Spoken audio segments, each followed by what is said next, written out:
In a certain sense, we're living in one of the more polarized periods of our history. It's disruptive. It's incredibly easy to rip apart. Years ago, you actually wrote a seminal book for me, not for me, but that we had you as an outward bound instructor. It was called The Untied States of America. I'm wondering if you can look back a little bit as well as you look forward.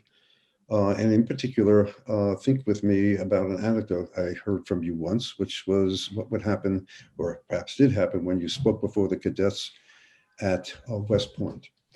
The whole question of the continuity of our sovereignty, our nation, I think is now at stake in many ways. People are talking about an civil war.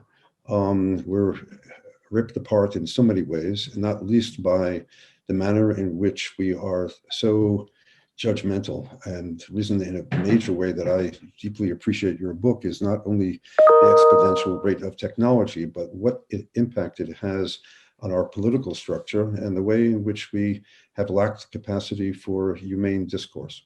So Sherman and I have been going back and forth on not just ethics, but the future of the nation state and the future of technology for decades now. The thing he's referring to is a book that I published in 2005 that argued there's going to be a giant financial crisis. It's going to be driven by over-leverage in real estate, but the true long-term effect is it's going to rip nations to pieces. So that was the Untied States of America, Polarization, Fracturing in Our Future.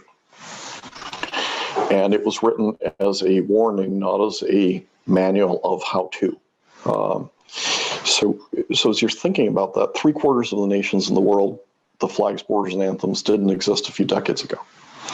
And it's very easy to rip a nation apart. You've tripled the number of borders in Europe in less than a century. And you still have a debate going on with the Basques, the Catalans, the Galicians, the northern Italians, the southern Finns, the Corsicans, etc.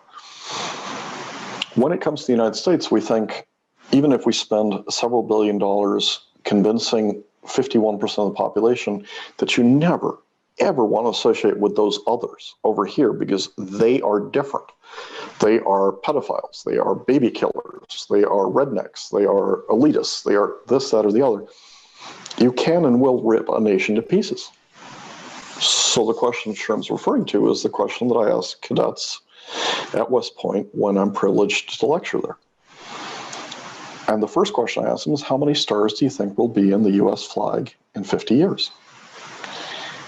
And that's a gut punch to a cadet who's about to go out and be deployed to give potentially his or her life for that flag. So you have to follow up with a second question. Exactly how many presidents of the United States have been buried under the exact same number of stars that they were born under? And the answer is exactly 0. There has never been a president of this country born under the same number of stars that they were buried under. And so it's not such a lunatic question, especially in these times of polarization. I think it's a really dangerous time to stereotype half the country and say, they are different, they are not like us, they are hateful.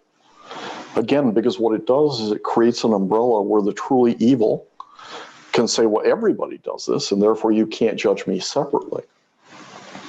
And it creates a dynamic where what's been happening in the rest of the world may end up happening in the United States, which is I never want to associate with those other people. And I think that's a really lousy outcome. I think this is a great country, and I think we put kids in cages, we demonize half the country at our peril.